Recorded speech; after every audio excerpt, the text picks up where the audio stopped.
சீரரா செல்வம் போல் சேர்க்கவே என் ஆசான் வீரராகவர்க்கு புகழ். அகலகில்லேன் இறையுமென் தளர்மேல் மங்கை உரை மார்பா, நிகரில் புகழாய் உலகம் ஒன்றுடையாய் என்னை ஆழ்வானே, நிகரில் அமரர் மணிக்கணங்கள் விரும்பும் திருவேங்கடத்தானே, புகழொன்றில்லா ஆடியேன் உன் நடிக்கீழ் அமர்ந்து புகுந்தேனே. இன்றைய உபயதாரருக்கு நன்றி கூறி ஸ்ரீ கிருஷ்ண மதுராஷ்டகம் என்ற தலைப்பிலே சில கருத்துக்களை முன்வைக்க இருக்கிறேன்.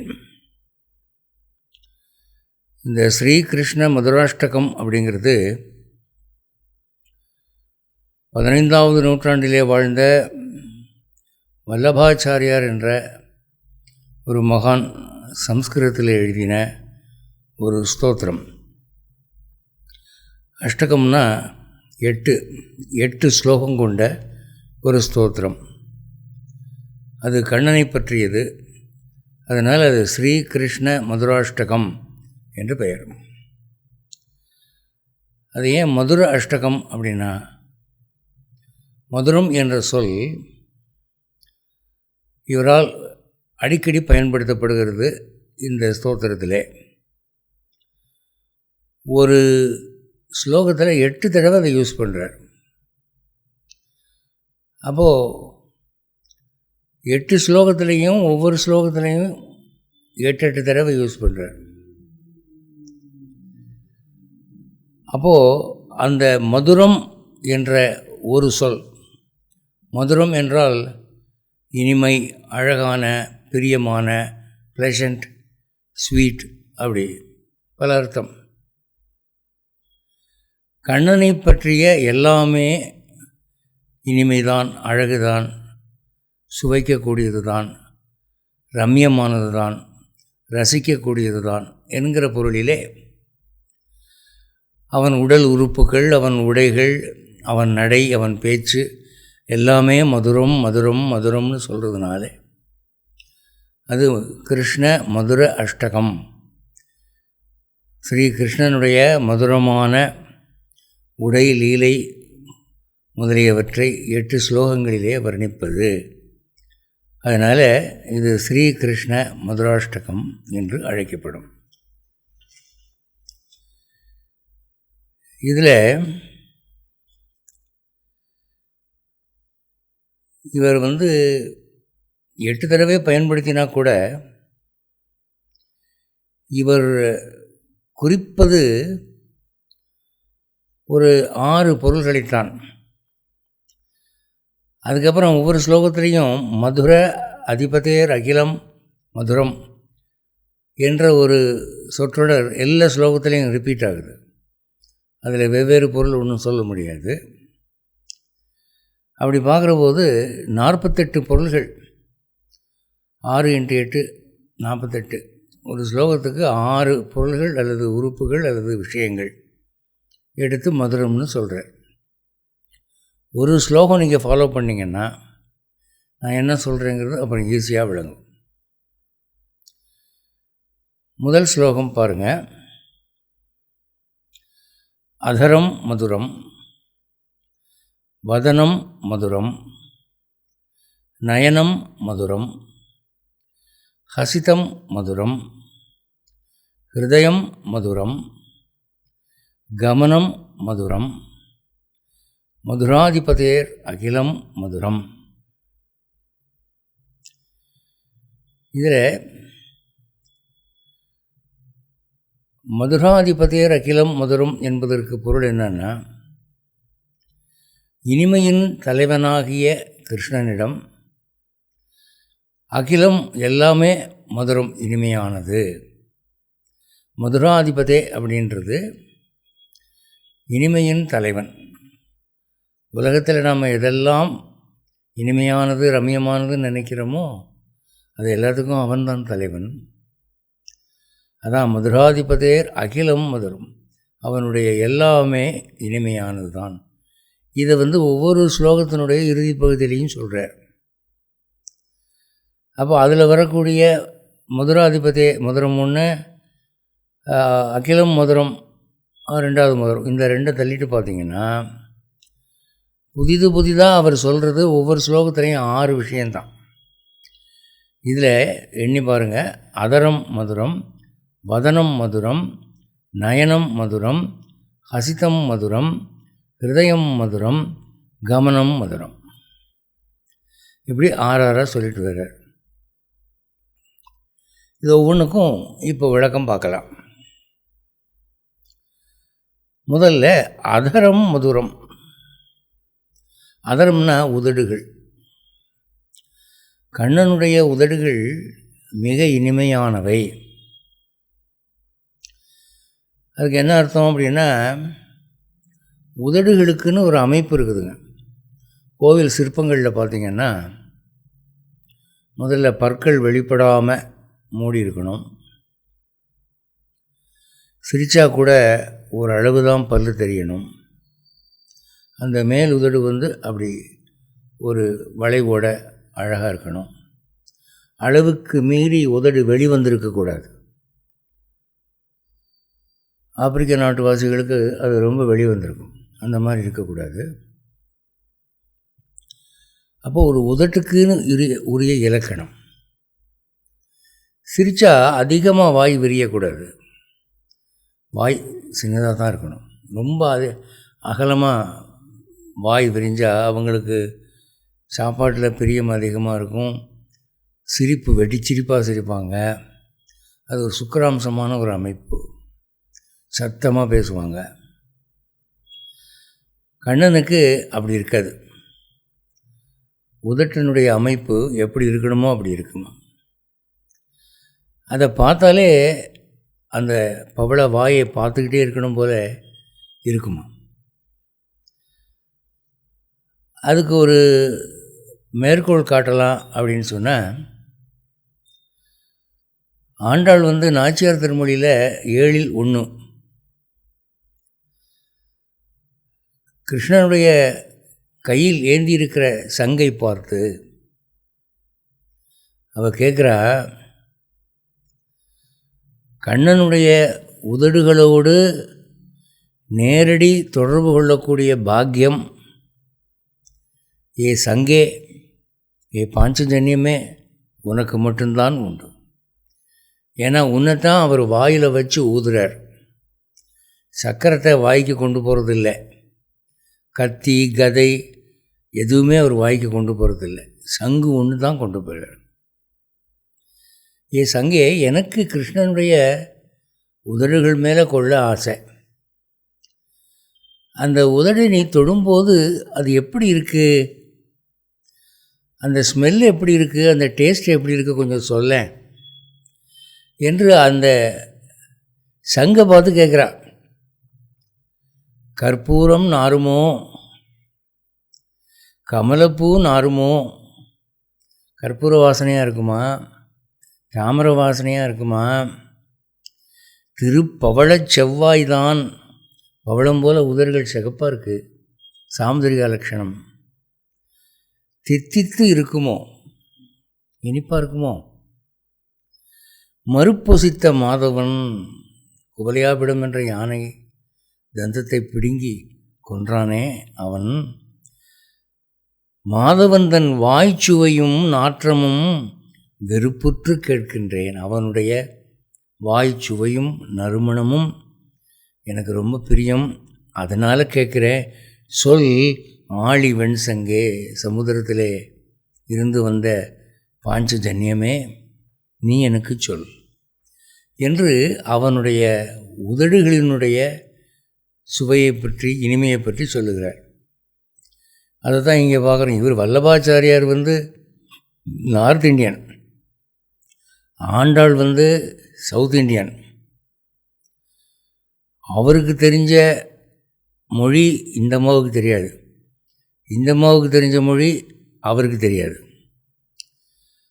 ஆனால் கிரேட் மைண்ட்ஸ் திங்க் அலைக்குன்னு சொல்லுவாங்க. இந்த 2 மகா ஆத்மாக்களுக்கும் சிந்தனை ஓட்டம் ஒன்றாக இருந்திருக்கிறது. அதனால் எத்தனையோ விஷயங்கள் இனிமையானதுன்னு சொல்ல வர்ற வல்லபாச்சாரியார் உதட்டில் ஆரம்பிக்கிறார். இப்போது முகத்தில் என்னென்னமோ இருக்கே, தலைமுடியில் ஆரம்பிக்கலாமே, புருவத்தில் ஆரம்பிக்கலாமே, காதில் ஆரம்பிக்கலாமே. அது இல்லாமல் உதட்டுக்கு முக்கியத்துவம் கொடுக்குறார். ஆண்டாளுக்கும் அதில் தான் கவர்ச்சியாக இருந்திருக்கு. அதரம் மதுரம், வதனம் மதுரம். வதனம்னா முகம். அந்த முகம் பார்த்தா ரொம்ப ஸ்வீட்டாக பார்த்துக்கிட்டே இருக்கணும் போல் இருக்கும். ஓரமாக இந்த சுடுகாட்டில் இருக்கிற பயங்கர தெய்வங்கள் மாதிரி இருக்காது. ஒரு முகத்தினுடைய இனிமை பார்ப்பவர்களை அணுகி வர தூண்ட வேண்டும். அந்த எக்ஸ்பிரஷன் ப்ளசண்ட்டாக இருக்கணும். ஒரு ரெப்ரசன்டேட்டிவாக போகிறோம், ஒரு கேன்வாசிங் ஏஜெண்ட்டாக போகிறோன்னா பார்ட்டி எப்போ பிடிக்க முடியும்? முகம் இனிமையாக இருக்கணும், ஸ்வீட்டாக இருக்கணும். ஒரு ரிசப்ஷனிஸ்ட்டாக இருக்கிறோம் ஒரு ஹோட்டல்லையோ ஒரு பெரிய கன்சர்ன்லேயோ, வாங்க வாங்கன்னு சொல்லக்கூடிய நபர் முகம் எப்படி இருக்கணும்? இனிமையான முகமாக இருக்கணும், ஸ்வீட் ஃபேஸ் என்று சொல்லும்படியாக இருக்க வேண்டும். அதான் வதனம் மதுரம். அடுத்து நயனம் மதுரம். நயனம் என்றால் கண்கள். கண்களை மட்டும் இந்த குற்றப்பிரிவுத்துறையினர் என்ன பண்ணுவாங்க, ஒருவனை குற்றவாளியாக இல்லையான்னு பார்க்குறதுக்கு முகத்தை பூரா மறைச்சிட்டு இந்த கண் பகுதியை மட்டும் தெரிகிற மாதிரி ஒரு பேப்பரில் ஓட்ட விட்டு பார்ப்பாங்க அந்த கண் எப்படின்னு. அந்த கண்களை வச்சு ஒருத்தன் கொலைகாரனா, பொய் சொல்கிறவனா, குடிகாரனான்னு கண்டுபிடிச்சிடலாம். பயிற்சி வேணும், அவ்வளோதான். இந்த கண்களை மட்டும் பார்க்குற போது அவ்வளவு காந்தமாக இருக்கும், இனிமையாக இருக்கும், ஈர்ப்பாக இருக்கும். பல பேர் இப்போவும் தமிழ்நாட்டில் செந்தாமரை கண்ணன் என்று குழந்தைகளுக்கு பெயர் வைக்கிறார்கள். கண்ணழகன்.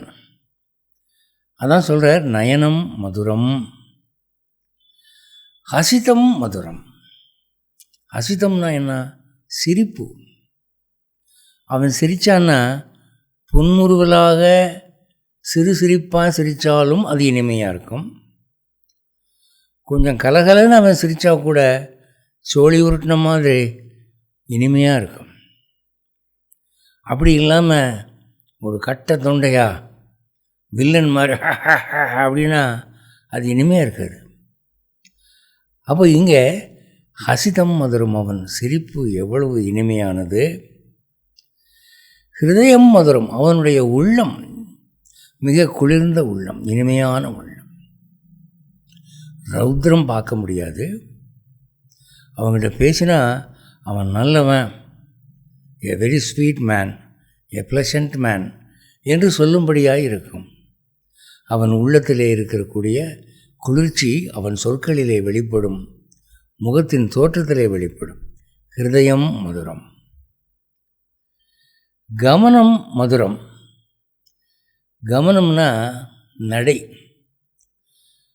சாமுதிரிகா சாஸ்திரத்தில் நடைகளை பற்றி பல வகையாக சொல்லியிருக்காங்க. கோழி நடை, காக்கா நடை,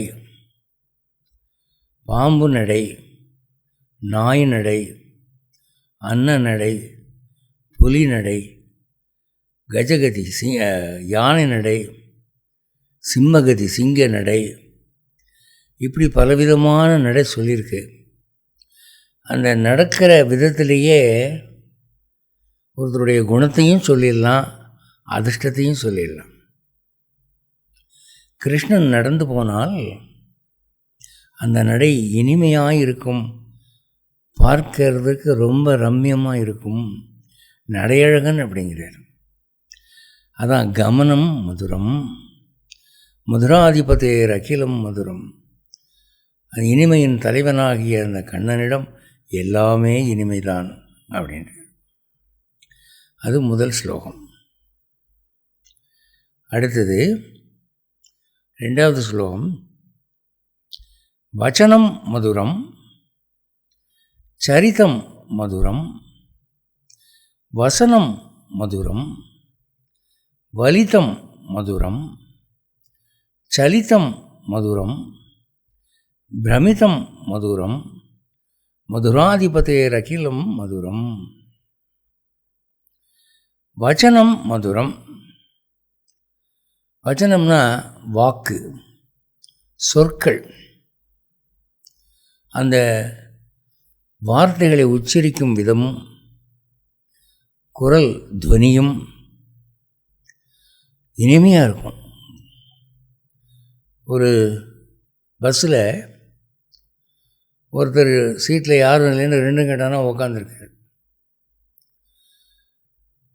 கூட்டம் அதிகம் இல்லை. திடீர்னு ஒரு ஸ்டாப்பில் நிறைய ஜனங்கள் ஏறிட்டாங்க. இந்த சீட்டில் உட்காரணுங்கிற மாதிரி ஒரு நிர்பந்தம். அந்த சீட்டுக்கிட்ட ஒருத்தர் வந்து, சார் கொஞ்சம் அப்படி தள்ளி உட்காரிங்களா அப்படின்னு கேட்குறது ஒரு விதம், அது இனிமையான விதம். அதை விட்டுட்டு, இந்த பஸ்ஸையை விலைக்கு வாங்கியிருக்கியா, தள்ளி உக்காரியா, உக்காந்துக்கிட்டு கையை 2 விரிச்சுக்கிட்டு மூலையில் போய் உட்காரு அப்படின்னு சொல்கிறது ஒரு விதம். அவங்களுக்கு இப்படி தான் பேச முடியும், இனிமையான பேச்சு வராது. அப்போது பழகு முறையிலே நமக்கு நண்பர்கள் வசியமாவார்கள். என் தந்தை சொல்லுவார், அவர் வாலிப நாட்களிலே பாம்பேயிலே ராயல் நேவியில் இருந்தபோது ஹோட்டல் தாஜ் மிக பிரபலமான ஒரு ஹோட்டல், அங்கே ஐஸ்கிரீம் சாப்பிட்டுட்டு இருந்தாரா. ஒரு கையில் வந்து கிரிப்பு சரியில்லாமல் அந்த ஐஸ்கிரீம் கப்பு நழுவி கீழே விழுந்து உடஞ்சிருச்சு. அப்போது அந்த ஓனர் வந்து அப்படியே நடந்து கொடுத்துட்ருக்கான். அதனால் பார்த்து இதை பார்த்தவொடனே, oh I am very sorry, I am very sorry. யார் சொல்கிறார்? ஹோட்டல் ஓனர் சொல்கிறான் ஐ எம் வெரி சாரின்னு. உடனே சப்ளையர் ஆர்டர் பண்ணி டேபிள் துடைக்க சொல்லி இன்னொரு கப் ஐஸ்கிரீம் கொடுங்க அப்படின்னு சொல்லி கொடுக்க சொல்லி சாப்பிட்டுட்டு இவர் நினச்சிக்கிட்டாரு, சரி 2 ஐஸ்கிரீம் பில் பண்ண போகிறான் போல் இருக்கேன்னு. அதெல்லாம் இல்லை, அவர் ஒரே ஒரு ஐஸ்கிரீமுக்கான பில்லு தான் வந்தது. அவர் பில்லு கொடுக்கையில் சொல்கிறாரா, sorry for the inconvenience sir அப்படின்னு. அந்த ஆளுடைய கருத்து என்னென்னா, அந்த கிளாஸ் கப்பு வந்து ஒழுங்காக சுத்தமாக கழுவியிருந்தாங்கன்னா இப்படி அது வழுக்கி விழாது, அதனால தான் அது வழுக்கி விழுந்துருச்சு, சுத்தம் சரியில்லை, அதுக்கு நான் தான் பொறுப்புங்கிற மாதிரி தன் மேலே குற்றத்தை சுமத்தி கொண்டேன். அதனால் கஸ்டமருக்கு என்ன ஆகுது, இனிமேல் இந்த கடைக்கு தான் வரணும் என்று அவர் பலரிடம் இந்த கடையை பற்றி பிரபலமாக பேசுவார். அப்போது பேச்சில் இனிமை என்பது நண்பர்களை ஈர்க்கும், தொழிலை வளர்க்கும், வாழ்க்கையில் வெற்றியை தரும். அதை நீங்கள் கிருஷ்ணன்ட்ட கற்றுக்கணும். எத்தனை பெண்கள் அவனை கூப்பிட்டு ஏண்டா வெண்ணை ஏண்டா திருடினேன்னு கேட்டிருப்பாங்க. யாருக்கிட்டையாவது என்ன நீ விவசாயம் இல்லாமல் சும்மா கேள்வி கேட்டுக்கிட்டு இருக்கிற, நான் எப்போ உன் வீட்டுக்கு வந்தேன் அப்படிலாம் பேச மாட்டான். ரொம்ப பணிவாக, ஐயோ நான் அந்த பக்கமே வரலையே, நான் வெண்ணையே எடுக்கலை, இப்படி தான் பேசுவானே தவிர அவனுடைய வச்சனம் மதுரம், சரிதம் மதுரம். அவனுடைய வாழ்க்கை சம்பவங்கள், அவன் பிறந்தவாறும் வளர்ந்தவாறும் தவழ்ந்தவாறும் நடந்தவாறும் ஒவ்வொரு சம்பவமும் இன்னும் சொல்லுங்கள் இன்னும் சொல்லுங்கள் என்று கேட்கும்படியாகத்தானே இருக்கிறது. பரீட்சித்து மகாராஜா சாக போகிற 7 நாள்களும் பாகவதம் தானே கேட்டான். கண்ணனுடைய சரித்திரமானது கேட்க இனிமையானது, சொல்ல இனிமையானது. அதான் சரிதம் மதுரம். அடுத்து வசனம் மதுரம். வசனம் என்றால் ஆடை, அவன் உடுத்தி இருக்கிற துணி. அதாவது ஒருத்தர் மேல் நமக்கு ரொம்ப அன்பு ஏற்பட்டு விட்டால் அவர் தொடர்புள்ள எல்லாமே நமக்கு பிடிக்கும். அந்த கண்ணனுடைய ஆடை அவன் மீது மக்களுக்கு உள்ள அன்பினாலே அனைவருடைய உள்ளத்திலும் பதிந்து விட்டது. ஆண்டாள் நாச்சியார் திருமொழி 13:1 அதில் சொல்கிறா, அறையில் பீதகவண்ண ஆடை கொண்டு என்னை வாட்டம் தணிய வீசியரே. கிருஷ்ணனுடைய பிரிவு தாங்காமல் துன்பப்படுகிற இவள் அந்த துன்பம் போவதற்கு என்ன செய்யணுமா, கிருஷ்ணன் இடுப்பில் கட்டியிருந்த அந்த வேஷ்டியை கொண்டாந்து என் மேலே அப்படி தூக்கி எறிங்க, அது என் மேலே பட்டால் என்னுடைய பிரிவு வேதனையெல்லாம் நான் மறந்துடுவேன், என் விரக வேதனையை நான் மறப்பேன் அப்படின்னு அந்த வேஷ்டிக்கு கண்ணனை தொடுகிற போது என்ன சுகம் வருதோ அந்த சுகத்தை கொடுக்கக்கூடிய சக்தி அதுக்கு உண்டு அப்படிங்கிற மாதிரி அவள் பாடுறான். இதை பற்றி பட்டர் பராசர பட்டர் உபன்யாசம் பண்ணிக்கிட்டு இருந்தபோது நஞ்சியர் கேட்டாராம், இந்த அம்மா ஆண்டாள் அம்மா கிருஷ்ணனுடைய ஆடை வேணும்னு கேட்குறா, ரைட்டு, கேட்குறவ மேலே இருக்கிற துண்டு வேணும்னு கேட்காம இடுப்பில் கட்டியிருக்கிற வேட்டி வேணும்னு கேட்குறாளே, ஏன் மேல் துண்டு வேணும்னு கேட்கல? அறையில் பீதக வண்ண ஆடை, அவன் இடுப்பிலே கட்டி இருக்கிற அந்த பட்டு வேஷ்டி எனக்கு வேணுன்றான். அது ஏன் இப்படி இடுப்பில் கட்டியிருக்கிறது வேணும் அப்படின்னு கேட்குறா? அதில் ஏதாவது அர்த்தம் உண்டா? ஏன் மேலாடையை பற்றி அவ சொல்லலை அப்படின்னு நஞ்சியர் கேட்டாராம் பட்டர்கிட்ட. பட்டர் சொன்னாராம், என்ன போய் நீர் என்ன சிருங்கார ரசம் புரியாமல் பேசுகிறீர்? ஒரு கணவன் மீது மிகுந்த அன்பு கொண்ட மனைவியானவள் அவனுடைய வியர்வை நறுமணம் சோர்ந்த துணியை மிகவும் விரும்புவாள். இடுப்பில் கட்டியிருக்கிற வேஷ்டியில் தான் அவனுடைய வியர்வையின் நறுமணம் இருக்கும், மேலே இருக்கிற துண்டில் இருக்காது. அதனால தான் இடுப்பில் கட்டியிருக்கிற வேட்டி எனக்கு வேணும்னு கேட்குறா, தெரியுமா என்று சொன்னாராம். இது வியாக்கியான ஐதீகங்களில் இருக்குது. அதை தான் சொல்கிறாரு, வசனம் மதுரம், அவனுடைய ஆடைகளெல்லாம் இனிமையானவை. வலிதம் மதுரம். வலிதம்னா ஒயில்னு தமிழில் சொல்லலாம், இங்கிலீஷில் ஸ்டைல்னு சொல்லலாம். அவனுடைய நடை உடை பாவனையெல்லாம் ஒரு ஸ்டைலாக இருக்கும். ராமனுடைய நடையுடை பாவனையில் கம்பீரம் இருக்கும், ராஜகம்பீரம் இருக்கும். கிருஷ்ணனுடைய இதில் ஒரு ஒயில் இருக்கும். வலிதம் என்றாலே ஒரு சாய்வு, ஒரு வளைந்திருக்கிறது, அதுக்கு தான் வலிதம்ங்கிற வார்த்தை யூஸ் பண்ணுவாங்க. வலயம் என்றாலே வட்டமானது, வளைந்திருப்பதுன்னு அர்த்தம். இப்போ ஒன்றும் இல்லை, கிருஷ்ணா அப்படின்னு கூப்பிடணும்னு வைங்க. கூப்பிட்டா நாம் இருந்தால் என்ன செய்வோம்? அப்படி பார்ப்போம் இல்லையா? ஆனால் கிருஷ்ணன் என்ன பண்ணுவான்னா, கிருஷ்ணா அப்படின்னு கூப்பிட்டா உடனே அப்படிமா என்ன பண்ணும்? ஒரு குறும்பான பார்வை இருக்கும். அதுதான் வலிதம் மதுரம். அவனுடைய ஒயில் ஸ்டைல் ரொம்ப மதுரமானது.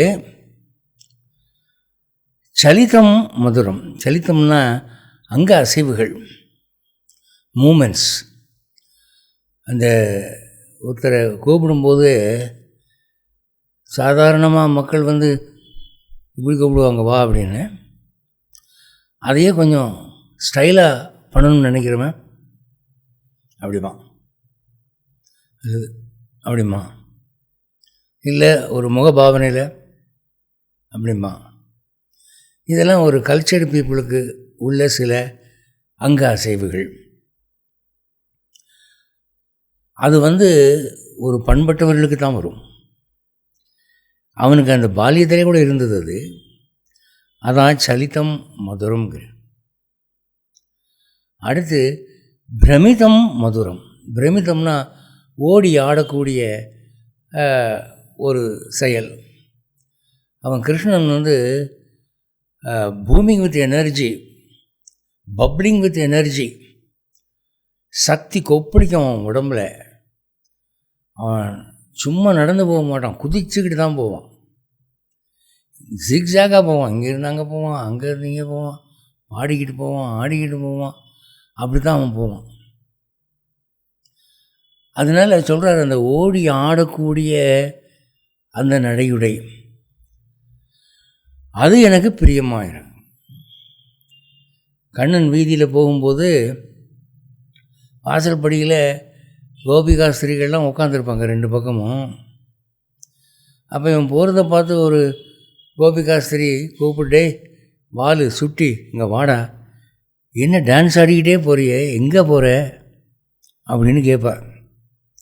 அதுக்கு அவன் சொல்லுவான், அம்மா எங்கள் அத்தை வீட்டில் போய் கொஞ்சம் மிளகு வாங்கிட்டு வான்னு சொன்னாங்கோ, அங்கே நான் போய்கிட்டு இருக்கேன், இப்போ என்ன விஷயம் அப்படிமா.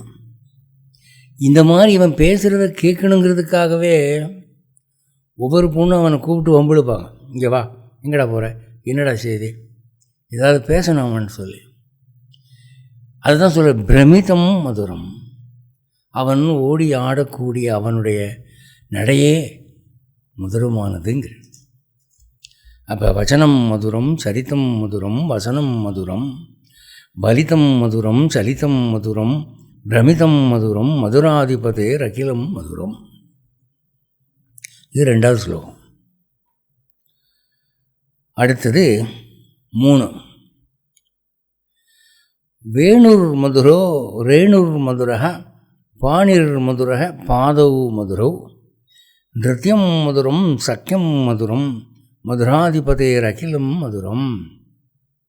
வேணுர் மதுரா. வேணுன்னா புல்லாங்குழல், மூங்கிலால் செய்யப்பட்ட ஒரு புல்லாங்குழல் அவன் வச்சுருப்பான். புல்லாங்குழலையும் கண்ணனையும் பிரித்து பார்க்க முடியாது. அவன் இருந்தால் குழல் இருக்கும், குழல் இருந்தால் அவன் இருப்பான். சின்ன பிள்ளையிலிருந்தே சதா குழலும் கையுமாய் இருந்தது. அதனால் வேணு கோபாலன்னு பேர். வேணுன்னாலே புல்லாங்குழல் தான் அர்த்தம்.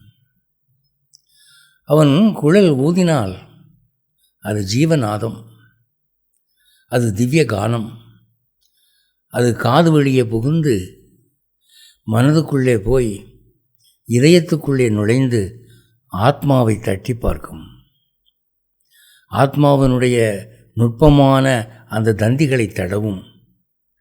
இந்த ஜீவாத்மா அந்த பரமாத்மாவினுடைய அந்த இனிய குரலுக்கு ரெஸ்பாண்ட் பண்ணாமல் இருக்க முடியாது. தன்னை அறியாமல் அது ஈர்க்கப்படும். அதான் அவன் புல்லாங்குழல் வாசிக்கிற போது எப்படி இருக்குமா, குறையறி உயிர்கள், பறவைகள், மாடுகள், கன்றுகள் எல்லாம் அசம்பிள் ஆகிடுமா அவன் குழல் வாசிக்கிறத கேட்குறதுக்கு. அது சொல்கிறாரு பெரியாழ்வார். பெரியாழ்வார் திருமொழியில் 3:6-8 சிறு விரல்கள் தடவி பரிமாற அந்த குழல் ஊதுற காட்சியை அவர் ஒரு சொற்சித்திரமாக கொடுக்குறாரு, ஒரு 3D சினிமாவாக கொடுக்குறாரு. ஏன்னா சிறு விரல்கள் தடவி பரிமாற, கண்ணனுடைய விரல்கள்லாம் பார்த்திங்கன்னா சின்னதாக தட்டாங்காய் மாதிரி இருக்கும். சின்ன குழந்தை தானே, அது நல்லா ஃப்ளெஷ்ஷியாக இருக்கும் பார்க்குறதுக்கு. அது அந்த குழல் மேலே அப்படி போயிட்டு வருது ஒவ்வொரு துவாரத்தையும்.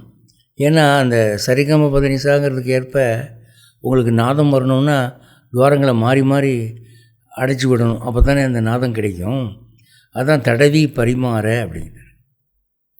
ஒரு ஜோக் கூட சொல்லுவாங்க, கிராமத்தில் 2 பேர் பேசிக்கிட்டாங்களாம், என்னையா கல்யாணத்துக்கு ஒரு நாதஸ்வரத்தை ஏற்பாடு பண்ணியிருந்தியே, ஒரு நல்ல நாயனக்காரனை கூப்பிடக்கூடாதா? இவன் வந்தவன் ஒரு ஓட்ட நாதஸ்வரத்தை கொண்டு வந்துட்டான், அவன் கச்சேரி முழுக்க அந்த ஓட்டையை அப்புறம் அடைச்சி போடணும்னு படாத பாடுபடுறான். இந்த ஓட்டையை அடைச்சா அந்த ஓட்டை திறந்துக்குது, அந்த ஓட்டையை அடைச்சா இந்த ஓட்டை திறந்துக்குது. அவனால் அத்தனை ஓட்டையும் அடைக்க முடியல.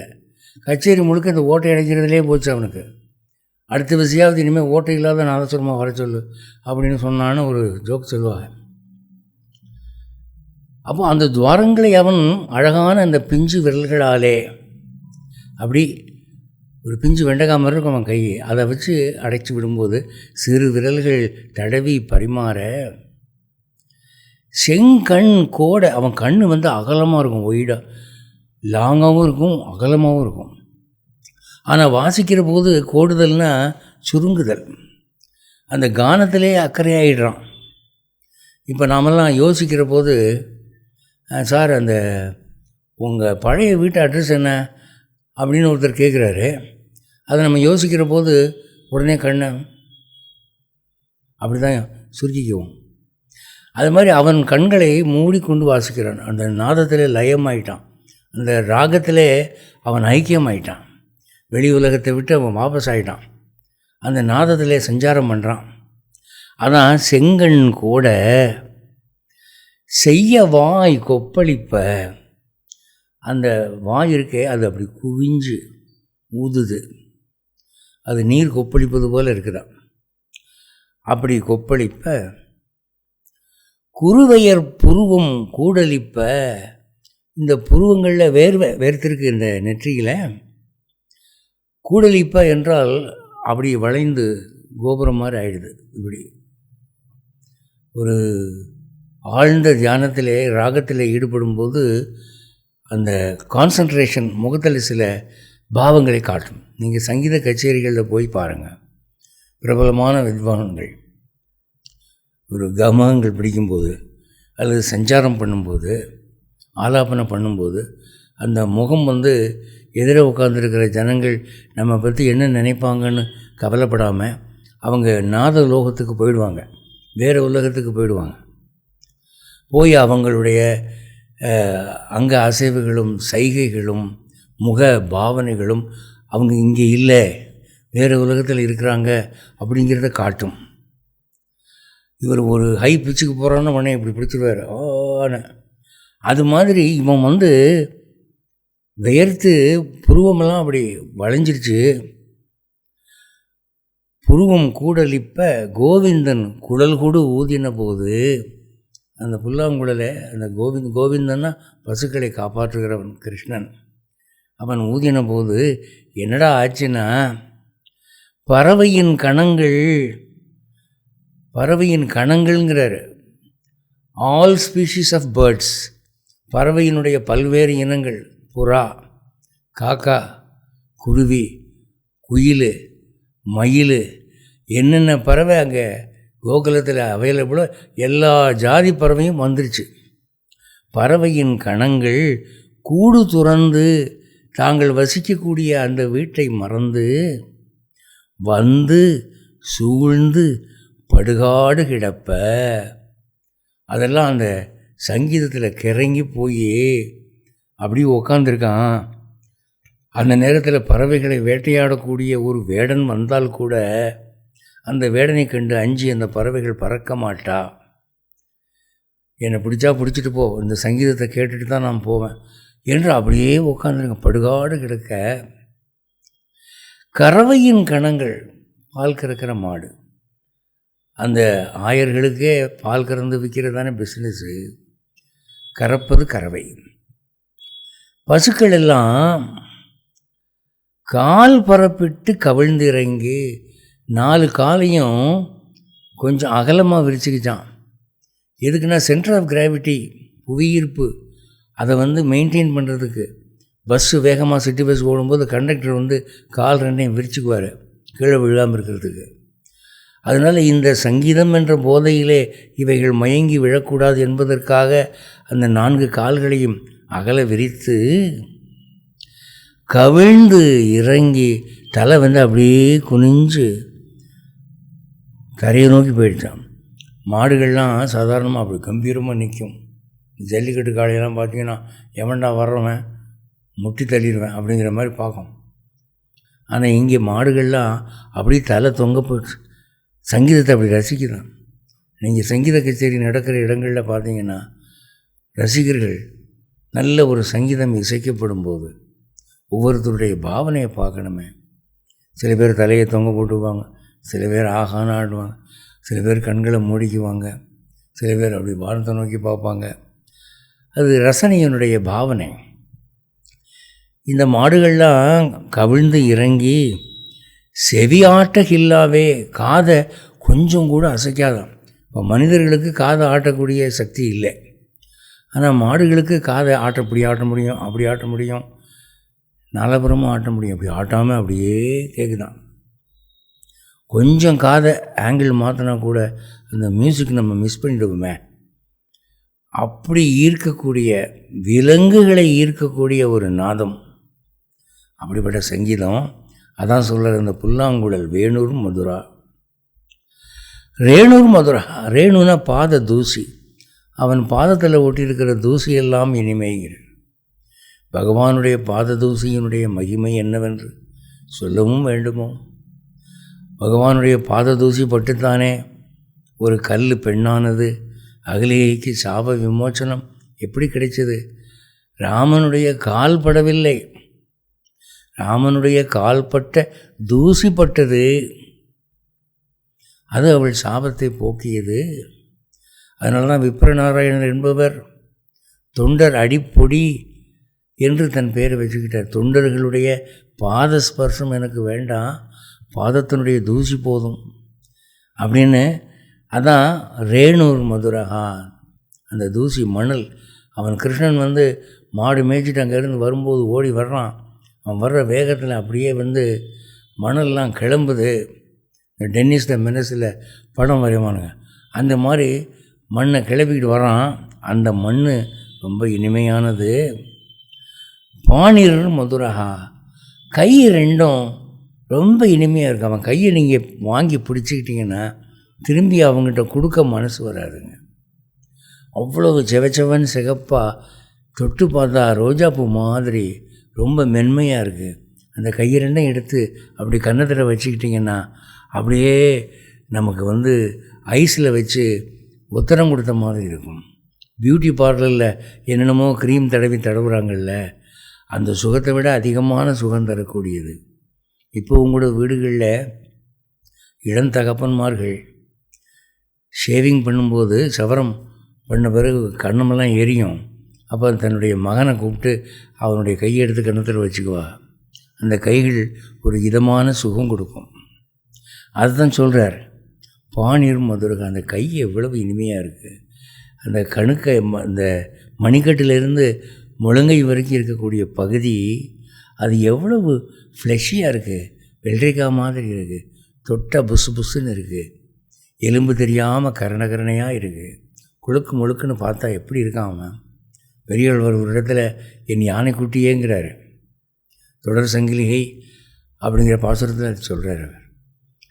அப்போது பாணிர் மதுரகா, பாதவும் மதுரகா. அவனுடைய பாதங்கள், கால்களில் ஒரு சொறி சிறங்கு, பித்த வெடிப்பு, தேவையில்லாத அழுக்கு எதுவும் இல்லாமல் விரல்களெல்லாம் ஒன்றோடு ஒன்று நெருங்கி இருக்கும். இப்போ நாம் நின்றோம் என்றால் அவரவர் கால் விரல்களை பாருங்கள், ஒவ்வொரு விரல் ஒவ்வொரு டைரெக்ஷனில் போயிருக்கும். அது லட்சணம் அல்ல. கால் விரல்கள் ஒன்று சேர்ந்து இருக்க வேண்டும். கோவில் சிற்பங்களை பாருங்கள், அந்த மாதிரி இருக்கும். சில பேருக்கு சுண்டு விரல் மட்டும் மேலே தூக்கி இருக்கும். சில பேருக்கு கட்டை விரலுக்கும் அடுத்த விரலுக்கும் இடையில் வி மாதிரி கேப் இருக்கும். சில பேருக்கு ஒரு விரல் இன்னொரு விரலில் சாஞ்சிருக்கும். சில பேருக்கு ஒரு விரல் ரொம்ப நீளமாக ஒரு விரல் குள்ளமாக இருக்கும். இப்படியெல்லாம் குறைபாடுகள் சாமுதிரிகா சாஸ்திரத்தில் சொல்லியிருக்கு. ஆனால் இவனுடைய பாதங்கள் பார்க்க அழகானவை. கோபிகாஸ்திரிகள் ஒரு இடத்துல சொல்கிறாங்க, கிருஷ்ணன் இந்த இடத்துல நடந்து போயிருக்கான், ஏன்னா அவன் காலில் இருக்கக்கூடிய சங்கு சக்கரம் தாமரை முதலிய ரேகைகள் அந்த மணலில் பதிஞ்சிருக்கு என்று பாதத்தில் இருக்கிற ரேகைகளை பற்றி சொல்கிறாங்க. ஹஸ்த சாமுதிரிகா சாஸ்திரம் என்று கைரேகை சாஸ்திரத்தை சொல்லுவது போல பாத சாமுதிரிகா சாஸ்திரம் என்று ஒன்று உண்டு. பாதத்திலே மை தடவி அதை பிரிண்ட் எடுத்து அதை பார்த்து பலன் சொல்லக்கூடிய ஒரு சாஸ்திரம் அது. அந்த சாஸ்திரம் என்ன சொல்லுதுன்னா, பாதங்களிலே சிறந்த பாதத்துக்கு விஷ்ணு பாதம் என்று பெயர் அப்படின்னு சொல்லியிருக்கு. ஏன்னா பாதம் பெஸ்ட் ஃபார்ம்டு, மிகச்சிறப்பாக அமைந்த உறுப்பிலக்கணப்படி இருக்கக்கூடிய பாதத்துக்கு விஷ்ணு பாதம் என்று பெயர் என்று சாஸ்திரம் சொல்லுது. அப்போது அந்த கிருஷ்ணனுடைய பாதம் அவை மென்மையானவை, பார்க்க அழகானவை. அந்த அழகு அவன் வளர்ந்து பெரியவனான பிறகும் நீங்கவில்லை. பாதவும் மதுரவும்.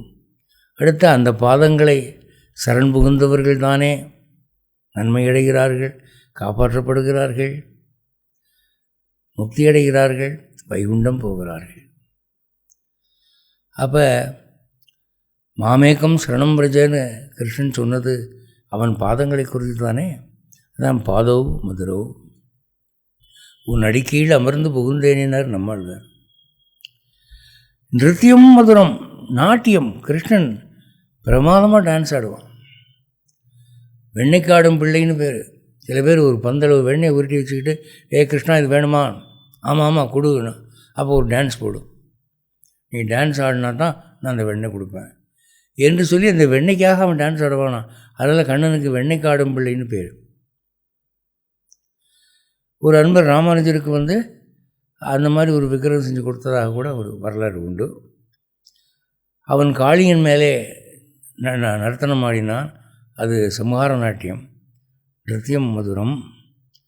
சக்கியம் மதுரம். சக்கியம்னா தோழமை, ஃப்ரெண்ட்ஷிப்புக்கு அவன் நம்பர் 1 எக்ஸாம்பிள். அர்ஜுனனுக்காக அவன் பட்ட துன்பம், குசேலனிடம் அவன் காட்டிய அன்பு.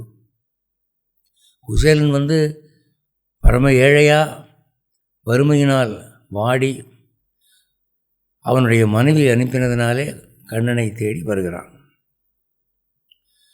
அங்கே அரண்மனையில், கிருஷ்ணனுடைய அரண்மனையில் வாயிற் காப்பாளர்கள் அவனை உள்ளே விட மாட்டேங்கிறாங்க. அப்போ கிருஷ்ணா என்று அவன் கூவின போது கண்ணன் வந்துட்டாங்க. வந்த உடனே அவன் சுதாமன்னு பேர் குச்சேலனுக்கு. அவன் அப்படியே ஒரு மகிழ்ச்சியினாலே அவனை ஆலிங்கனம் பண்ணி அப்படியே தூக்கிட்டான். பழைய ஞாபகம். பால்யத்தில் 2 பேரும் இவன் அவனை தூக்கி சுமப்பதும் அவன் இவனை தூக்கி சுமப்பதுமாக விளையாடுவார்கள். அந்த பழைய ஸ்நேகம் அப்படியே ஆலிங்கனம் பண்ணி தூக்கிட்டு உடனே அவனுக்கு சுருக்குன்னு பாம்பு கடித்த மாதிரி ஆகிப்போச்சு. குசேலன் மெல்ல அவனை கீழே விட்டு, கிருஷ்ணா என்னை மன்னிச்சுக்கப்பா, நான் பழைய ஞாபகத்தில் என்னமோ உன்னை தொட்டு தூக்கிட்டேன். நீ இப்போ ராஜாவாக இருக்க, நான் ஏழை பிராமணன், உன்னை தொடுறதுக்கு எனக்கு அருகதை இல்லை, என்னை பொறுத்துக்கப்பா அப்படின்னு சொல்கிறான் குச்சேலன். அப்போ கிருஷ்ணன் என்ன சொல்கிறான், டாய் என்ன பேசுகிறான் பாரு, என்னடா அப்படிலாம் பேசிகிட்டு இருக்க, என்றைக்குமே நீ என்னுடைய சுதாமன் தாண்டா, என்றைக்குமே நான் உன் கிருஷ்ணன் தாண்டா என்று அவனை அப்படியே வாரி எடுத்து தூக்கி கொண்டு போய் சிம்மாசனத்திலே அமர வைத்து அவன் பாதங்களை தன் மடியிலே வைத்து கழுவி அந்த மாதிரி அவன் உபசரிப்பு பண்ணினான். அங்கே அந்தஸ்து காற்றில் பறந்து விட்டது. அரசன் எங்கே, ஆண்டி எங்கே என்ற பேதம் அங்கே இல்லை. இந்த குசேலன் கொடுத்த அந்த பழந்துணியிலே முடிந்து கிடக்கிற அவலை அவ்வளவு பிரியமாக அவன் வாங்கி உண்டான். அதான் சொல்கிறேன், சக்கியம் மதுரம். அவனுடைய தோழமை இனிமையானது. மதுராதிபதியர் அகிலம் மதுரம். அவனிடம் எல்லாமே ஸ்வீட்டு தாங்க. இது 3.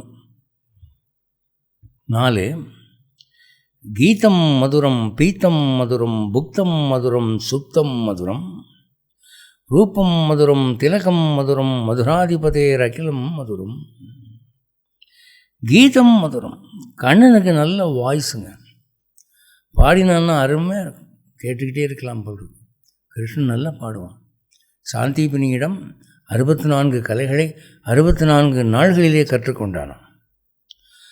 கண்ணனுக்கு நிறைய மனைவிகள் இருந்தார்கள். ஒவ்வொருத்தருடைய அந்த புறத்திலையும் அவன் ஆடுவதும் பாடுவதுமாக இருந்தான்.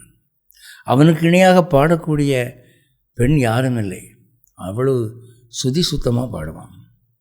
கீதம் மதுரம், பீத்தம் மதுரம். பீத்தம் என்பது பருகுதல்.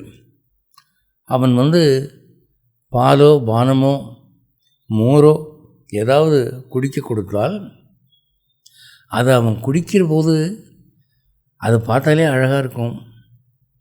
அவன் வாயில் லேசாக சிந்தி ஒழுகியிருந்தால் அதுவே ஒரு அழகாக இருக்கும். கண்ணனை ஓவியத்திலே வரைகிறவர்கள் அவனை வெண்ணெய் தின்னும் கண்ணனாக வரைவார்கள். அப்பொழுது அவனுடைய வாயிலே வெண்ணெய் ஒட்டி இருப்பதை வரைந்திருப்பார்கள். அதுவும் ஒரு அழகு. பீத்தம் மதுரம், புக்தம் மதுரம். அவன் சாப்பிடுவது அழகு. பிஞ்சு கைகளாலே, பிஞ்சு விரல்களாலே எடுத்து அப்படி வச்சு சாப்பிட தெரியாமல் சாப்பிடுவான். வெண்ணெய் எடுத்து சாப்பிட்டான்னா பாதி வெண்ணெய் உள்ளே போகும், மீதி வெண்ணெயெல்லாம் வெளியே அப்பிக்கும். அப்படி தான் அவனுக்கு சாப்பிட பழக்கம். கை மீதி அழுக்க ஒட்டியிருக்க வெண்ணெய் கழுவுன்னு நினைக்க மாட்டான், அப்படியே நெஞ்சில் துடைச்சிக்குவான்.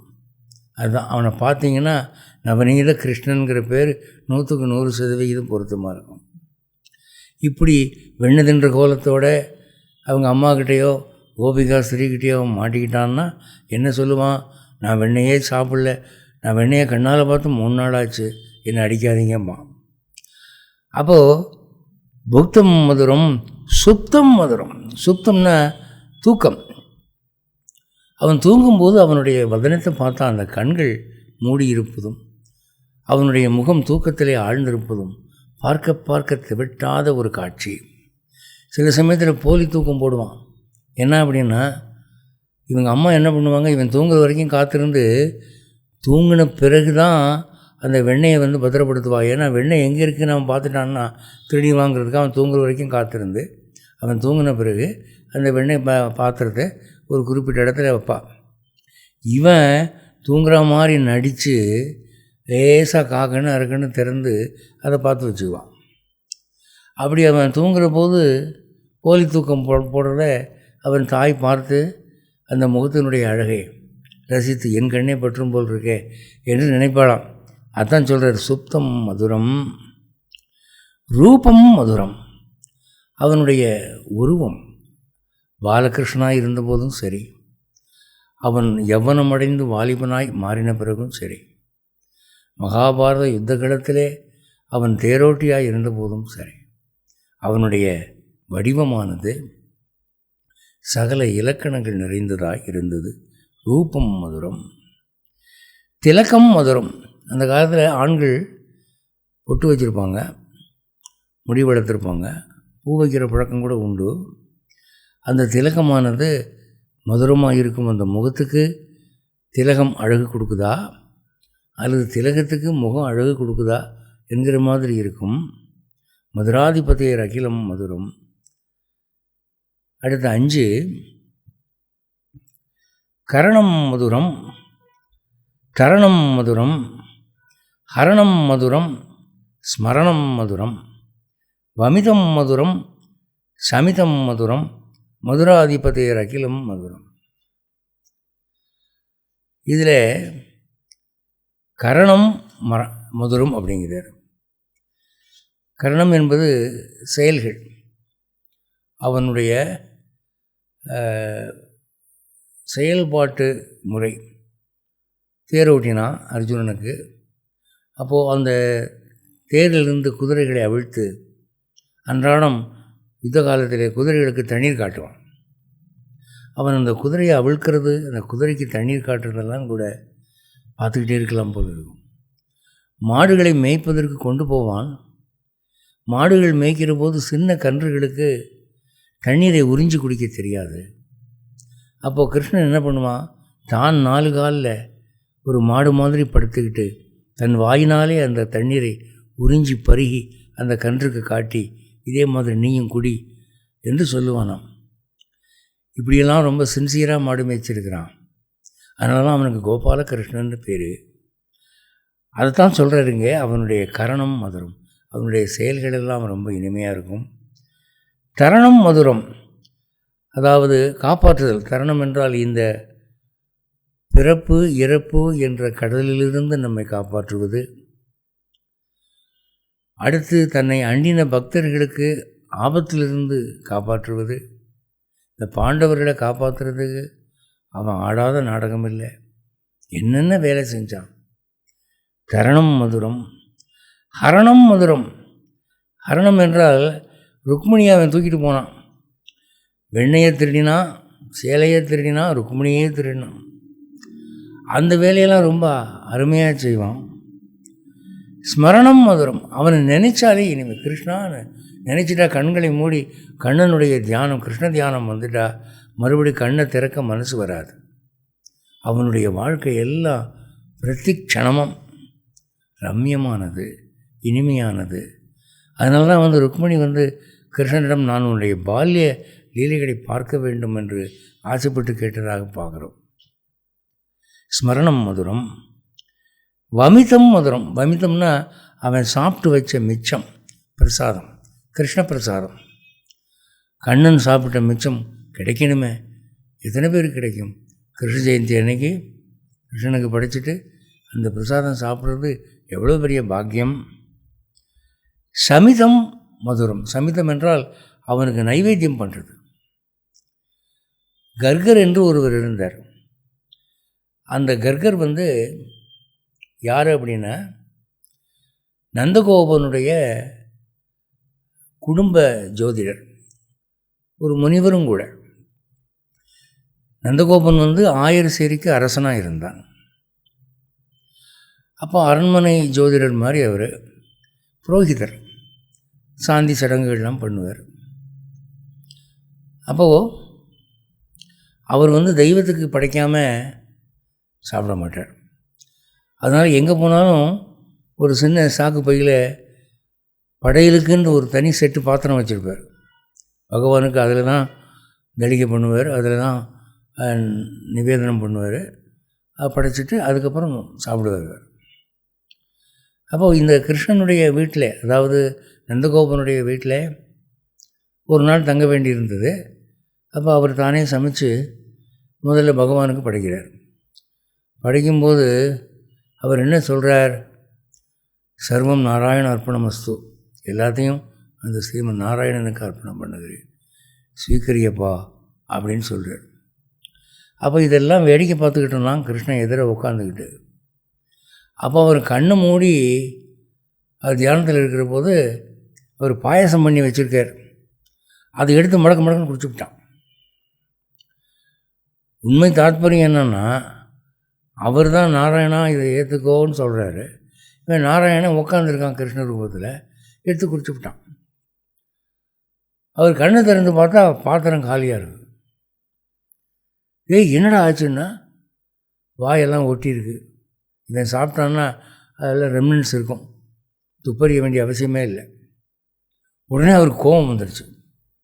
நான் பகவானுக்கு படித்ததை இந்த பையன் எடுத்து குடிச்சுக்கிட்டானா அப்படின்னு சொல்லி அடிக்கலாம்னு நினைக்கிறாரு.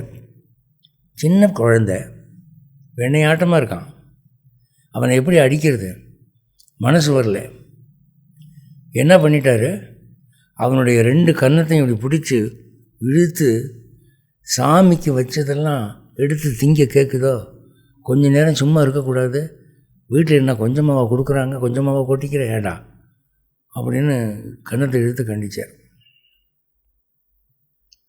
அவன் பேசாமல் ஒரு மாதிரி பார்த்து, நீங்கள் தானே எடுத்துக்க சாப்பிடுன்னு சொன்னீங்க அப்படின்னு. அவர் உடனே, உன்னை எப்படா சொன்னான்? அவன் முதல் கடவுளை பார்த்து சொன்னான், உன்னையா சாப்பிட சொன்னான் அப்படின்ட்டு போய் மறுபடி அதை கழுவி புதுசாக, இது சேஷமாகி போச்சு, படைப்பு கொண்டு போய் அங்கே கழுவ போகிறார். கழுவ போனால் ஆற்றுல அவர் நாராயணன் நினச்சி, பகவானே இன்றைக்கி அபச்சாரம் ஆகி போச்சு, மன்னிச்சுக்கோங்கிறார். அப்போது அவருக்கு முன்னால் நாராயணன் காட்சி தருகிறான். அங்கே பார்த்தா நாராயணனுடைய கண்ணை 2ஐயும் யாரோ பிடிச்சி இழுத்த மாதிரி இருக்குது, காயம், இரத்த காயம் மாதிரி இருக்குது. இங்கே பாயாசம் வேறு ஒட்டி கிடக்கு. சுவாமி இது என்னது அப்படின்னா, அப்போ பெருமாள் கேட்டாரான், செய்கிறதையும் செஞ்சுட்டு கேள்வி வேறு கேட்குறியா? சாப்பிடுன்னு சொன்னேன், சாப்பிட்டதுக்கு கண்ணத்தை பிடிச்சி இழுத்து விட்டேன் அப்படின்னு சொன்னான். உடனே இவருக்கு பொறி தட்டுச்சான். ஆஹா, நெத்தியில் அடித்த மாதிரி இருக்குடான்னு சொல்லி வேகமாக ஓடி வந்து, கிருஷ்ணா என்னை மன்னிச்சுக்கப்பா, நீ யாருன்றதை என்னுடைய ஞான திருஷ்டியை விட்டு பகவான் ஒரு நிமிஷம் நீக்கிட்டான், அதில் தப்பு இது என்று மன்னிப்பு கேட்டார் என்று ஒரு ஐதீகம் சொல்வார்கள். அதான் சமிதம் மதுரம், மதுராதிபதியர் அகிலம் மதுரம். அடுத்தது ஸ்லோகம் 6. குஞ்சா மதுரா, மாலா மதுரா, யமுனா மதுரா, வீச்சி மதுரா, சலிலம் மதுரம், கமலம் மதுரம், மதுராதிபதே அகிலம் மதுரம். குஞ்சா மதுரா, குஞ்சான்னா அதுக்கு 2 அர்த்தம் உண்டுங்க. மலர் கொத்துக்கு குஞ்சான்னு பேர். தலையில் அவங்க அம்மா கிருஷ்ணனுக்கு மலர் கொத்து வச்சு விடும், அது பார்க்க அழகாக இருக்கும். இன்னொன்று, வாய்க்குள்ளேயே பாட்டு முணுமுணுக்கிறோம் இல்லையா, அதுக்கு குஞ்சான்னு சொல்லுவாங்க. வண்டுகளின் ரீங்காரம் போல் சில பேர் வேலை செஞ்சுக்கிட்டு இருக்கிற போது பாட்டு பாடிக்கிட்டே வேலை செய்வாங்க. அது மாதிரி கிருஷ்ணன் மாடு மேய்க்க போகும்போது குதித்து குதித்து ஓடிக்கிட்டே பாட்டு பாடிக்கிட்டே அதை முணுமுணுத்துக்கிட்டு போவானா, அதை குஞ்சான்னு சொல்லலாம். இது ரெண்டுமே மதுரமானது. மாலா மதுரா, அந்த காலத்தில் பிள்ளைகளுக்கு அலங்காரம் பண்ணி மாலை போட்டு விடுறது, பெரியவர்களே ஆண்கள் மாலை சூடி கொள்ளுவார்கள். தனவந்தர்கள், செல்வந்தர்கள், வேந்தர்கள்லாம் மாலை போட்டிருப்பாங்க. கிருஷ்ணன் அணிந்த மாலை வைஜெயந்தி மாலை, அது மதுரம். யமுனா மதுரா, யமுனை நதியானது அவன் நீந்தி விளையாடக்கூடிய ஒரு நதி, அவன் ஸ்நானம் பண்ணின நதி. அதனால தான் யமுனை துறைவன்னு பேர். அந்த யமுனை நதி இவன் சம்பந்தத்தினாலே மதுரமானது. வீச்சி மதுரா, வீச்சின அலை, அந்த யமுனை நதியிலே மெல்லிய அலைகள் பரவுகின்றன. அதை பார்க்குற போது கிருஷ்ணாவதாரம் ஞாபகத்துக்கு வருது. அந்த அலைகள் மதுரமானது. சலிலம் மதுரம், அந்த யமுனையினுடைய நீரானது, அது யமுனை நதி என்ற காரணத்தினாலே புனிதம். அது வேறு விஷயம், அது சின்ன விஷயம். ஆனால் இங்கே தான் கோபிகாஸ்திரிகள் ஆடினார்கள், இதில் தான் கண்ணன் மூழ்கி மூழ்கி விளையாடினான் என்ற காரணத்துக்காக யமுனை புனிதமான நதியாகிறது. அந்த நீர், யமுனை நீர் மதுரம். கமலம் மதுரம், அங்கே அந்த ஆற்றோரத்தில் சில தாமரைகள் மலர்ந்திருக்கின்றன. அந்த தாமரைகளை பறித்து கோபிகைகளின் தலையிலே வைப்பான் கண்ணன். அந்த நினைவை நினைத்து கொள்கிறார் வல்லபாச்சாரியார். தாமரைகள் மதுரம், மதுராதிபதியர் அகிலம் மதுரம். இது 6. 7வது ஸ்லோகம். கோபி மதுரா, லீலா மதுரா, யுக்தம் மதுரம், புக்தம் மதுரம், திருஷ்டம் மதுரம், சிஷ்டம் மதுரம், மதுராதிபதியர் அகிலம் மதுரம். கோபி மதுரா, இந்த கோபிகைகள், கோபா என்றால் கோனா பசு, பா என்றால் பாதுகாக்கிறவன், ஆயர்கள், ஆ நிறை மேய்ப்பவர்கள் ஆயர்கள், அதுக்கு பெண்பால் கோபி. இந்த கோபிகள் கண்ணனுடைய தோழிகளாய் இருப்பதனாலே, கிருஷ்ண பக்திகளாய் இருப்பதனாலே அவர்கள் இனிமையானவர்களாகிறார்கள். அவர்களை பற்றிய எண்ணம் இனிமையானதாகிறது. கோபி மதுரா.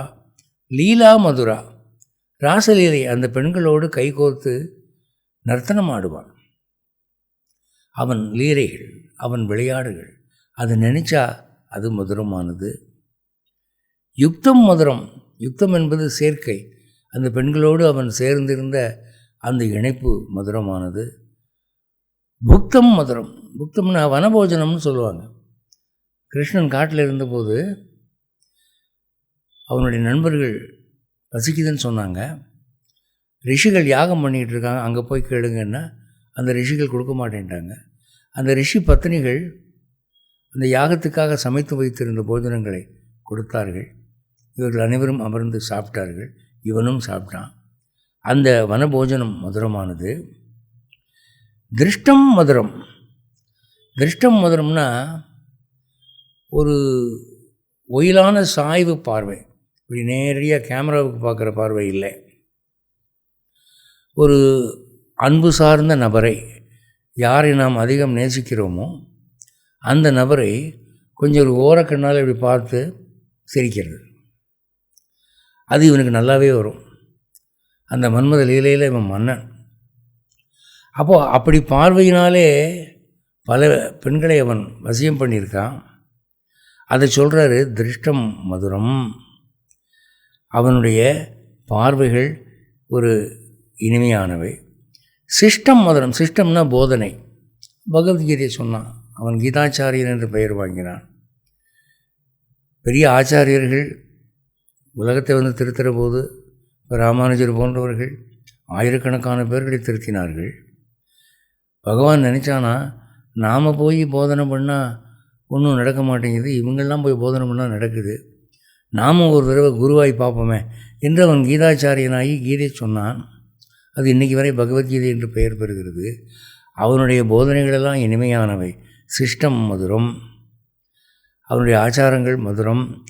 மதுராதிபதியர் அகிலம் மதுரம். அவன் அவன் அவன் தொடர்பான எல்லாமே மதுரமானவை என்கிறார். அது 7. அடுத்து 8, கடைசி ஸ்லோகம். கோபா மதுரா. அந்த கோபர்கள் ஆயர்கள் அவனுக்கு மிக நெருங்கிய நண்பர்கள், உயிரை போன்றவர்கள். அவர்களை காக்க அவன் எதுவும் செய்ய தயாராக இருந்தான். மலையே தூக்கி பிடிச்சான், கோவர்தனகிரியை, அந்த ஆயர்களுக்காகத்தான். ஆயர்களோடு ஆயர்களாக அவன் மாறிவிட்டான். அதான் வியாக்கியானத்தில் ஒரு இடத்துல எழுதுவாங்க. என்ன எழுதுவாங்கன்னா, அந்த ஆயர்கள் தலையிருக்க உடல் குளித்தால் இவன் அதுதானும் செய்யான் அப்படின்னு. இந்த ஆயர்கள்லாம் அந்த குறிப்பிட்ட கிராமத்தில் இந்த மாடு மேய்க்கிறவங்களுக்கு என்ன பழக்கமாக இருந்ததுன்னா, ஒரு வாரத்துக்கு ஒருத்தர் தான் குளிப்பாங்க. அப்படி குளிக்கிற போது தலையில் தண்ணி ஊற்றாமல் சும்மா கழுத்தோடு குளிச்சுட்டு அரைகுறையாக குளிச்சுட்டு காக்கா குளிச்சுட்டு வந்துடுவாங்க. அப்படிப்பட்ட சமுதாயத்தில் போய் இவன் பிறந்து வளர்ந்தான். இவன் என்ன பண்ணுவான்னா, அந்த மாதிரி ஒரு விஷயத்தில் அவங்கள விட அட்வான்ஸாக போய் அவங்களாவது கழுத்துக்கு கீழே குளித்தாங்க, இவன் அதுவும் குளிக்க மாட்டானான். அவன் ஒரு ஆயன் சொல்கிறான், நான் குளித்து 4 நாள் ஆகுதுப்பா, நீ கொஞ்சம் கழுத்தோடு குளிக்கலாம்னு நினைக்கிறேன் அப்படின்னு அவன் தண்ணி ஊற்றி குளித்தான்னா, இவன் சொல்லுவானா, நான் இன்னும் 2 நாள் கழித்து குளிக்கலாம்னு நினைக்கிறேன், ஏற்கனவே 6 நாள் ஆச்சு, ஒரு 7-8 நாள் ஆகட்டுமே இப்போ என்ன அப்படிமானா. அப்போ அழுக்காக இருப்பதிலே ஆயர்களை விட ஒரு ஸ்டெப் அட்வான்ஸ் ஆகி ஆயர்களோடு ஆயர்களாக அவன் மாறிவிட்டான். அவன் அப்படியே தன்மயமாயிட்டான். அந்த கலாச்சாரம் வந்துச்சு அவனுக்கு. அதான் கோபா மதுரா காவோ மதுரா, பசுக்கள் எல்லாம் இனிமையானவை. பசுக்கள் ஏற்கனவே பிரம்மாக்கிட்ட தவம் இருந்து வரம் வாங்கின, உங்கள் உடம்பில் 39 கோடி தேவர்கள் இருப்பார்கள், உங்களை கொல்றது பாவம் என்று பிரம்மா கொடுத்துட்டார் வரம். அதனால் அதை பசுக்கள் வணக்கத்திற்குரியவை தான். ஆனால் கண்ணனால் மேய்க்கப்பட்டவை என்ற காரணத்துக்காக பசுக்களுக்கு ஒரு தனி மார்க், ஒரு உயர்வு வருது. அதான் காவா மதுரா. இன்றும் யாதவர்கள் கோபாலகிருஷ்ணன் படத்தை தான் வச்சுருப்பாங்க. அடுத்து பசு தொழில் பார்க்குறவங்க எல்லோருமே கிருஷ்ணன் படத்தை வச்சுருப்பாங்க. எஷ்டிர் மதுரா, எஷ்டின்னா அந்த மாடு மேய்க்கிற கம்பு, கையில் ஒரு கம்பு வச்சுருப்பான் கிருஷ்ணன், அடிக்க மாட்டான் ஆனால் மிரட்டுவான். அந்த கம்பு இனிமையானது. சிருஷ்டிர் மதுரா, சிருஷ்டிவிட படைத்தல். என்ன படைத்தான்னா, இவங்க இந்த இடம் ராசி இல்லாத இடம். நந்தகோபர் சொல்கிறாரு, அவன் சின்ன குழந்தையாக இருந்ததுலேருந்தே முதல்ல பூதனை வந்தால், அப்புறம் சகடாசுரன் வந்தான், ஒவ்வொரு அசுரனாக வர்றாங்க, நம்ம இந்த ஊரை காலி பண்ணி போயிடுவோம் என்று வேறு ஒரு இடத்துக்கு போகிறாங்க, கோகுலம் அமைக்க போகிறாங்க. அவள் கிருஷ்ணன் பார்க்குறான், நமக்காக இவங்க இடமே மாறி போகிறாங்க, இவங்க தேர்ந்தெடுக்கிற இடத்துல அவ்வளோ தூரம் செழிப்பு இல்லை, இயற்கை வளம் இல்லை. பார்த்தான், இவங்களுக்கு நாம் இயற்கை உண்டு பண்ணுவோம் என்று சொல்லி ஒரு பார்வை பார்த்தானா, உடனே என்னாச்சு, பசும் புற்கள் தோன்றின, வளமான தாவரங்கள் தோன்றின, உணவுப் பொருள் தரக்கூடிய காய்கறி தோட்டங்கள் உருவாகின, பசுக்களுக்கு ஆகாரம் தரக்கூடிய தாவரங்கள் உருவாகின. ஜில்லுன்னு ஆகிப்போச்சு. அந்த இடமே ரொம்ப வளமான ஒரு பூமி ஆகிப்போச்சு. சிருஷ்டி பண்ணிட்டான் உடனே. அதே மாதிரி திரௌபதிக்கு சேலையை சிருஷ்டி பண்ணினான். அதுதான் இங்கே சொல்கிறார், சிருஷ்டிர் மதுரா. நினச்ச நேரத்தில் சிருஷ்டி பண்ணுவானே, அது எவ்வளவு பெரிய அற்புதம். தலிதம் மதுரம். தலிதம்னா எதிரிகளை சம்ஹாரம் பண்ணுறது. எத்தனை அரக்கர்களை கொண்டு போட்டான். சும்மா காலால் ஒரு விட்டான். குழந்தையாக இருந்தபோது சக்கரத்துக்குள்ளே இருந்த அசுரன் இறந்து போனான். சத்துரு சம்ஹாரம் அவ்வளோ பண்ணியிருக்கான். பலிதம் மதுரம். பலிதம் என்றால் காரிய வெற்றி. மகாபாரத யுத்தம் பாண்டவர்களுக்கு வெற்றியாக முடியாது என்கிற மாதிரி ஒரு நிலைமை, அதை வெற்றியாக முடித்து கொடுத்தான். பண்ணாத தந்திரங்கள்லாம் பண்ணி முடித்து கொடுத்தான். அப்போது அவன் தோல்வியாக போன விஷயம் எதுவும் இல்லை. பலிதம் மதுரம், மதுராதிபதியர் அகிலம் மதுரம். அப்போது இப்படி இத்தனை விஷயங்கள் 6 48 மதுரங்கள் என்று சொல்கிறார். இதை பூரா வரிசைப்படுத்தி படிக்கிறேன். இப்போது 8 ஸ்லோகத்துலேயும் 1 அதரம், 2 வதனம், 3 நயனம், 4 ஹசிதம், 5 ஹிருதயம், 6 கமனம், 7 வச்சனம், 8 சரிதம், 9 வசனம், 10 வலிதம், 11 சலிதம், 12 பிரமிதம், 13 வேணு, 14 ரேணு, 15 பாணி, 16 பாதம், 17 நிருத்தியம், 18 சக்கியம். அடுத்து 19 கீதம், 20 பீத்தம், 21 புக்தம், 22 சுப்தம், 23 ரூபம், 24 திலகம், 25 கரணம், 26 தரணம், 27 ஹரணம், 28 ஸ்மரணம், 29 வமிதம், 30 சமிதம், 31 குஞ்சா, 32 மாலா, 33 யமுனா, 34 வீச்சி, 35 சலிலம், 36 கமலம், 37 கோபி, 38 லீலா, 39 யுக்தம், 40 புக்தம், 41 திருஷ்டம், 42 சிஷ்டம், 43 கோபா, 44 காவக, 45 யஷ்டி, 46 சிருஷ்டி, 47 தலிதம், 48 பலிதம். 6 48.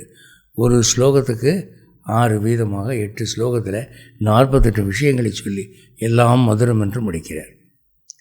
இந்த 8 ஸ்லோகங்களையும் தினமும் சொல்லி கொண்டால் நம் வாழ்க்கை இனிமையாகும். நம்ம வாழ்க்கை எவ்வளவு எட்டிக்காயாக இருக்குது, எவ்வளவு கசப்பாக இருக்குது, எவ்வளவு சோதனைகள், எவ்வளவு எதிர்நீச்சல்கள், எவ்வளவு ஏமாற்றங்கள், இதெல்லாம் நீங்கி நம்ம வாழ்க்கை இனிமையாக வேண்டும். மரணத்துக்கு பிறகு நாம் அடையப்போகும் நற்கதி இனிமையாக வேண்டும் என்றால் இந்த ஸ்ரீ கிருஷ்ண மதுராஷ்டகத்தை ஒரு நாளைக்கு ஒரு தடவை சொல்லலாமே. இது சொல்கிறதுக்கு 2 நிமிஷம் 3 நிமிஷம் கூட ஆகாது. அதனால் இதை ஒரு அரிய பாக்கியமாக பகவான் நமக்கு கொடுத்திருக்கிறான் என்று கூறி அவனுக்கு நன்றி தெரிவித்து விடைபெறுகிறேன். ஜெய் ஸ்ரீமன் நாராயண்.